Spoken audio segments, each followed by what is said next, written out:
estou recebendo aqui no programa de hoje dois convidados especiais, o Dr. Eduardo Guimarães, ele é coordenador do Núcleo de Defesa dos Direitos Humanos e da Coletividade, e também a ouvidora-geral da Defensoria Pública, Valdirene de Oliveira. Seja bem-vindo, boa tarde, satisfação recebê-lo aqui, doutor. Satisfação é toda minha, boa tarde. E agradeço aí a Band Cidade a abrir as portas para uma discussão tão importante como essa, que é o crescimento exponencial da população em situação de rua, que é um assunto que tanto preocupa a sociedade como um todo e que a gente precisa discutir coletivamente as maneiras, os desafios aí de como superar essa problemática. Um crescimento assustador, né? Lamentavelmente.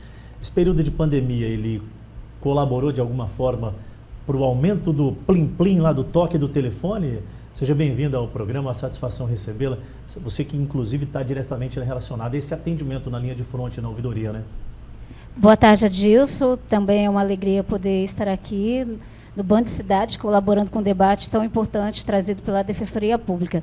Muito, extremamente. O período pandêmico foi assim, estrondoso o número de atendimentos que a Defensoria realizou.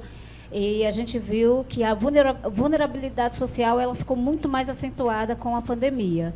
Reflexo disso é o tema que nos traz aqui hoje, que é a audiência pública, né, que a Defensoria, pela via do Núcleo de Direitos Humanos da Coletividade, vai estar realizando na próxima semana, abordando a temática das pessoas em situação de rua.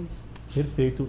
A gente tem observado que, com esse número de estrangeiros que tem chegado aqui, até Porto Velho, principalmente, o estado de Rondônia, isso também foi um termo que muito provavelmente agravou esse percentual de quase 300% de aumento comparado aos últimos anos, né, doutor? Sem dúvida. A crise como um todo na América Latina, em especial a Venezuela, o Haiti, trouxeram uma quantidade grande de imigrantes para o Brasil, em especial, inclusive, para Porto Velho. Então, há esse crescimento exponencial que contribuiu também significativamente para o crescimento da população em situação de rua e, além, é claro, da crise econômica que o país se encontra hoje. Perfeito. Em termos da ouvidoria, eu sei que vocês têm tomado algumas iniciativas justamente para identificar com mais celeridade, né, para tentar dar uma resposta para essas pessoas que ali estão e muitas das vezes nem são elas que acionam, acho que pessoas que intervêm, né? Eu acho que é mais ou menos por aí. A Defensoria tem, assim, buscado mecanismos cada vez mais, né? Corretamente. E a ouvidoria também é esse instrumento, porque a gente dialoga diretamente com as organizações sociais. Então, quando a gente fala da população em situação de rua, precisa ser ações integradas, atendimento integrado. Então, a ouvidoria ela cumpre esse papel, né, de trazer a organização social que atua nesse campo para dialogar junto com a Defensoria e, conjuntamente, conjugar esforços para poder enfrentar determinada situação que envolve a população, né? Então, aqui, nesse caso, a gente está falando da população em situação de rua, então, é diário, é corriqueiro a gente receber demanda desse público, né? Porque também é muito recente essa pauta no município de Porto Velho e em todo o estado de Rondônia, que também os outros municípios são afetados, né?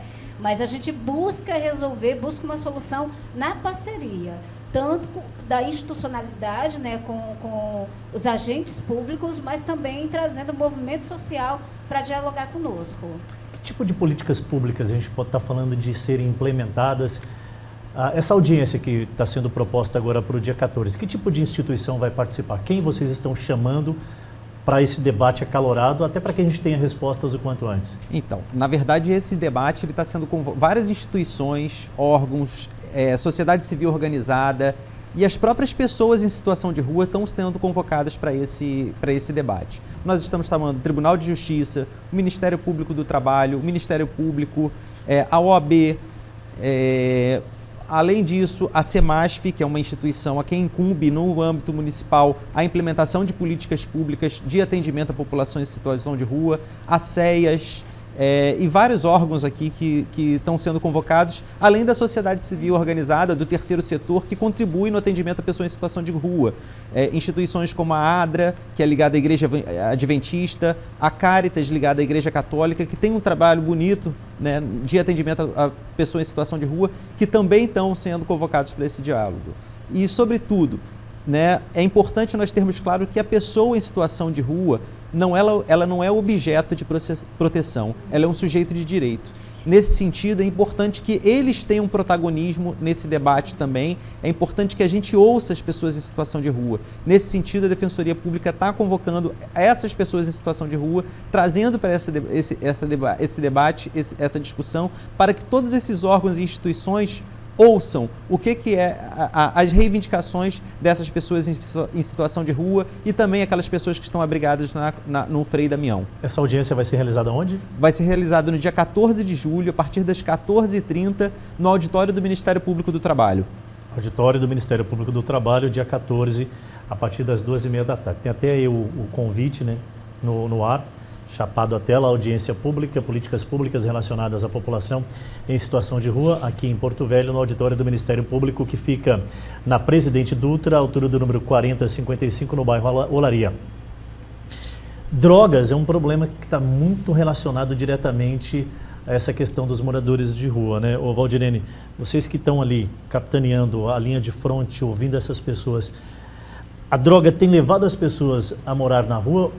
Ou a rua tem exposto essas pessoas às drogas, ou acaba sendo uma via que vai e vem, está acontecendo os dois? Na verdade, acontece as duas modalidades, né? Nem sempre a pessoa que se encontra em situação de rua, isso se deu ao uso de alguma substância, né? Nem sempre é isso.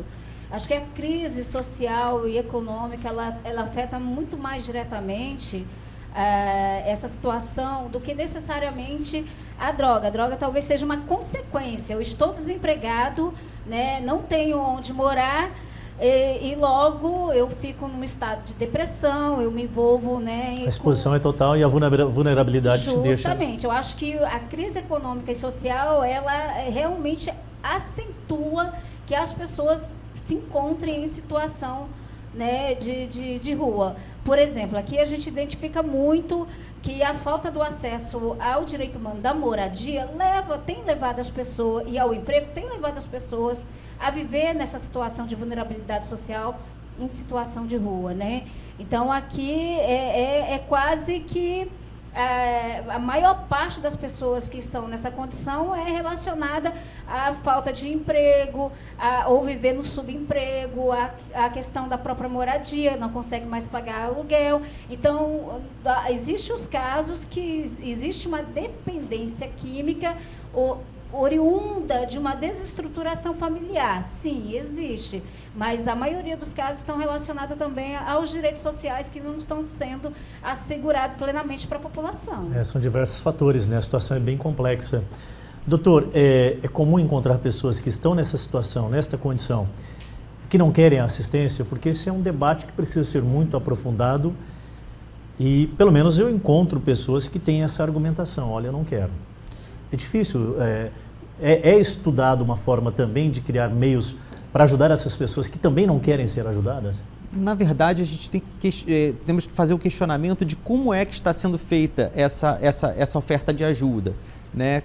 Quais são as condições que hoje se encontram, os abrigos... É incomum, eu não quero, né? É incomum. As pessoas, na verdade, seria muito esquizofrênico uma pessoa numa situação de vulnerabilidade extrema, que são as pessoas em situação de rua, não quererem ajuda. Na verdade, elas querem ajuda. Se de repente não quer, aí precisa de uma outra ajuda, que é a psíquica. Exatamente. Tem algo muito errado na maneira dessa pessoa pensar, né? E é importante também que as unidades de acolhimento, os abrigos, eles estejam preparados para receber essas pessoas com toda a complexidade que envolve essas pessoas, né, nas unidades de acolhimento. A Defensoria tem feito um trabalho também de acompanhamento com essas entidades, a exemplo da audiência, mas no dia a dia? Temos. Inclusive, nesse final de semana, agora, no sábado, teve um grande mutirão de atendimentos organizado pelo Tribunal de Justiça, por orientação do Conselho Nacional de Justiça, e a Defensoria foi uma das 11 instituições parceiras nesse evento. O Tribunal de Justiça também está de parabéns, né? Há hoje uma resolução do Conselho Nacional de Justiça, a resolução número 425, que cria todo um fluxo de atendimento no âmbito do Poder Judiciário às pessoas em situação de rua. Então, ou seja, é uma preocupação muito grande do Ministério Público para encontrar as políticas adequadas, né? E os parceiros também e enfrentar, né? Eu acho que esse é um problema que precisa ser enfrentado. Nós estamos falando de quase 500 pessoas que foram identificadas aqui na capital, e é uma cidade pequena, embora sejamos uma capital, nós somos uma cidade relativamente pequena e que não era para ter um número tão grande como esse. Até porque, em se tratando de infraestrutura, convenhamos, é barato você estruturar um amparo para essas pessoas. Claro. Se a gente colocar na ponta da caneta os benefícios que se tem amparando estruturalmente essas pessoas, é um investimento irrisório. Isso é sem sombra de dúvidas. Eu agradeço a vinda do senhor aqui, é uma satisfação recebê-lo. O espaço está completamente aberto, quando precisar estamos às ordens. Muito obrigado, Adilson. Mais uma vez, obrigado à Band Cidade por oportunizar esse espaço. E é fundamental que haja que os veículos de comunicação de massa estejam também juntos nessa agenda tão importante que é o atendimento à população em situação de rua. Parabéns e obrigado. Perfeito, muito obrigado ao doutor Eduardo Guimarães, defensor público, e também a nossa ouvidora geral da Defensoria Pública, a Valdirene de Oliveira. Que satisfação recebê-la, muito boa tarde, uma satisfação. Obrigada a você, Adilson, por ter aberto as portas para a gente vir aqui fazer esse serviço de utilidade pública, né? Reforçando o convite a toda a população de estar conosco no dia 14 para participar da nossa audiência pública, para abordar, né, e infraestruturar as políticas públicas voltadas à população em situação de rua. Então, às 14h30, no auditório do Ministério Público do Trabalho. Perfeito. Ouvindo todas as partes, as pessoas envolvidas diretamente, as instituições, a sociedade civil organizada, vai ser muito importante a participação efetiva, principalmente o próprio morador em condição de rua, as pessoas que estão expostas a isso. Devem participar, sim.